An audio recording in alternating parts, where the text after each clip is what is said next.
আমাদের দাবি হলো আমরা মাধ্যমিক পর্যায়ে শিক্ষক এমপিভুক্ত এখানে এসেছি জাতীয়করণের দাবিতে।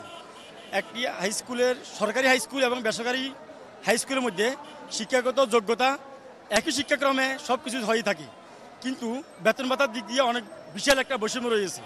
যেমন বাড়ি ভাতা, চিকিৎসা ভাতা আমাদেরকে মূল বেতনের মাত্র 1500 টাকা দেওয়া হয়, যা অত্যন্ত দুঃখজনক এবং লজ্জাস্কর বিষয়। আমাদের যে বেতন, যে বাড়ি ভাড়া, চিকিৎসা ভাতা কোনো কিছুতে আমাদের সংকুলন না।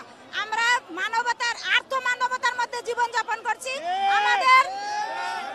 আমাদের সন্তানেরা পর্যন্ত আমাদেরকে অবহেলা করে। তোমাদেরকে এটা একটা চাকরি, এই চাকরিতে কিচ্ছুই জুটে না।